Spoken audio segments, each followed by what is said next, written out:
یہ رپورٹ چھپی ہے مسٹر ہیمفر، جس نے جو ہے وہ کام کیا ہے عرب میں اور سلطنت عثمانیہ کو توڑنے کی ذمہ داری جس کو سونپی گئی تھی، وہ 4000 جاسوسوں کے ساتھ لارڈس آف عربیہ عرب میں داخل ہوا تھا۔ تو جب اس کو یہاں بھیجا گیا عرب میں، تو اس کو جو کام دیا گیا کرنے کا، ذرا غور کیجئے چالیں کتنی باریک ہوتی ہیں۔ تو مسٹر ہیمفر نے اپنی یادداشتیں مرتب کی، لکھی، اور آج بھی وہ کیلیفورنیا کی یونیورسٹی کے اندر وہ تھیسس موجود ہیں، پڑے ہوئے ہیں۔ اس کا کچھ ترجمہ بھی جو ہے وہ ہمارے یہاں پاکستان میں بھی دستیاب ہے، کچھ ایک چیپٹر کا ترجمہ یہاں ملتا ہے، اس کا غالباً عنوان نے رکھا ہے مسٹر ہیمفر کی یادداشتیں، اس طرح کا انہوں نے ترجمہ کر کے وہ دستیاب ہے، آپ کی مارکیٹ سے مل جاتا ہے۔ تو اس میں وہ کہتا ہے مجھے 16 چیزوں پہ کام کرنے کی ذمہ داری لگائی گئی تھی، ان میں سے ایک کام یہ تھا کہ جعلی سادات پیدا کیے جائیں۔ اب عام بندہ سوچے گا اس سے کیا ان کو فائدہ تھا؟ جعلی سادات پیدا کیے جائیں تو جعلی سادات پیدا کرنے سے کیا فائدہ ہوگا؟ فائدہ یہ ہوگا کہ وہ زمانہ تھا کہ لوگ سادات سے، علماء سے جڑے ہوئے تھے، اس لیے، اور زیادہ تر علماء سادات ہوتے تھے، اور لوگ سادات سے، پیران عظام سے، علماء سے جڑے ہوئے ہوتے تھے، اور ان سے جڑنے کی وجہ سے ان کا دین محفوظ ہوتا تھا۔ آج کل تو لوگ علماء کو، پیران عظام کو گالیاں دیتے ہیں، اور اس کا بہت بڑا سبب ان کی اپنی کرتوتیں ہیں۔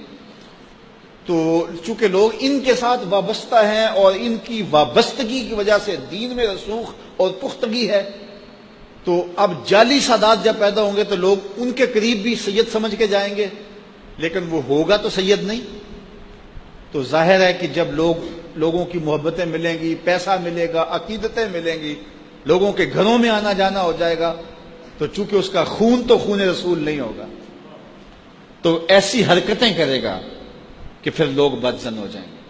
تو جب ان سے بدظن ہو جائیں گے تو پھر دین سے بدظن ہو جائیں گے، اور ایک سے بدظن ہو جائیں گے تو باقیوں سے بھی ہو جائیں گے۔ تو وہ کہتے ہیں میرے ذمے جو کام 16-17 کرنے کے لگائے گئے، ان میں سے ایک کام یہ تھا کہ جعلی سادات پیدا کیے جائیں۔ یہاں بر صغیر کے اندر جب انگریز آیا تو اس نے دیکھا کہ یہاں کے علماء پگڑی باندھتے ہیں، اوپر شملہ ہوتا تھا یا ازبا یا جس طرح مختلف سٹائل پگڑی کے ہیں، اور یہاں کے جو سرداران قوم تھے وہ بھی باندھتے تھے، یہاں پنجاب کا کلچر بھی تھا۔ اب وہ کہے آ کہ حکم نامہ دے دے کہ پگڑیاں اتار، ایک دینی ایشو، مسلکی اور مذہبی ایشو ہے، اٹھ جائے گا، اس کے لیے مشکلات کھڑی ہوں گی۔ اس نے بالکل کسی کو نہیں کہا کہ پگڑی اتارو۔ اس نے کیا کیا کہ یہ جو سنتری تھے ان کو کلا بندوا دیا، جو باجے بجانے والے تھے ان کو کلا بندوا دیا، جو ڈھول بجانے والے تھے ان کو پگڑی پہنا دی۔ شادی کا موقع آیا تو جو بیرے تھے، کھانا تقسیم کرتے تھے، ان کو پگڑیاں بندوا دی۔ اب مجھے بتاؤ، ایک شادی میں بیروں نے پگڑیاں باندھی ہوئی ہے، باہر جو سنتری کھڑا اس نے پگڑیاں باندھی ہے، اب کوئی مہمان یا عالم یا کوئی سردار پگڑی باندھ کے آتا ہے تو اس کا شمار تو ان کے ساتھ ہوگا، تو وہ محسوس کرے گا کہ یہ میری حد تک ہے، دوبارہ ایسی تقریب میں آئے گا وہ پگڑی اتار کے آئے گا۔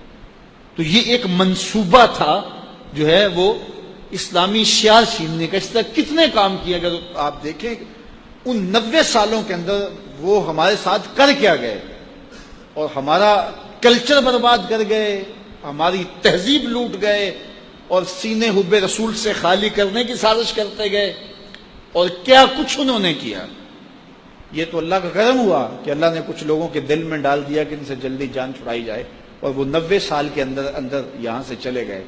اگر اور کچھ جو ہے وہ ہوتا تو کچھ باقی نہ بچتا، بلکہ ایک وفد آیا تھا انگلستان سے عیسائی مشنریوں کا، اور ان کو یہاں ہندوستان میں ٹاسک دیا گیا کہ تم لوگوں کو عیسائی بناؤ۔ تو یہاں انہوں نے کچھ دیر کام کیا، اور ان پر اس زمانے کے اندر لاکھوں روپے خرچ ہوئے۔ تو واپس جا کے جب ان سے رپورٹ لی گئی کہ تم نے کتنے لوگوں کو عیسائی بنایا، تو انہوں نے کہا ایک کو بھی نہیں بنا سکے۔ تو کہا اتنا پیسہ تمہارے اوپر ہم نے لگایا ہے، تو تم اتنے سال وہاں رہے بھی ہو، تو تم کسی ایک شخص کو بھی عیسائی نہیں بنا سکے، تو پھر کیا فائدہ تمہارا؟ تو انہوں نے کہا ہماری پوری رپورٹ سن لو نا، ہم کسی ایک شخص کو بھی عیسائی نہیں بنا سکے، لیکن کئیوں کو ہم نے مسلمان بھی نہیں رہنے دیا۔ یعنی ہم یہ تو نہیں کر سکے کہ کسی کو عیسائی بنا دیں، لیکن ہم نے ان کو مسلمان بھی نہیں رہنے دیا۔ اب کتنے لوگ ہیں جو درمیان میں معلق ہو گئے، مذہب میں رہتے ہوئے بھی مذہب بیزار، دین میں رہتے ہوئے بھی دین بیزار۔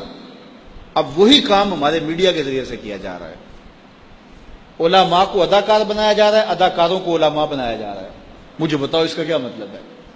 جو جعلی سادات پیدا کر کے کام حاصل کرنا تھا، اب جن کو دین کے ابجد بھی معلوم نہیں ہے وہ وہاں مسئلے بتا رہے ہیں طلاق کے، خلا کے اور دیگر امور پر، اور پھر علماء کو جو ہے وہ ان لوگوں کے ساتھ بٹھایا جا رہا ہے۔ یہ ساری سازشیں ہیں، بڑی باریک چالیں ہوتی ہیں۔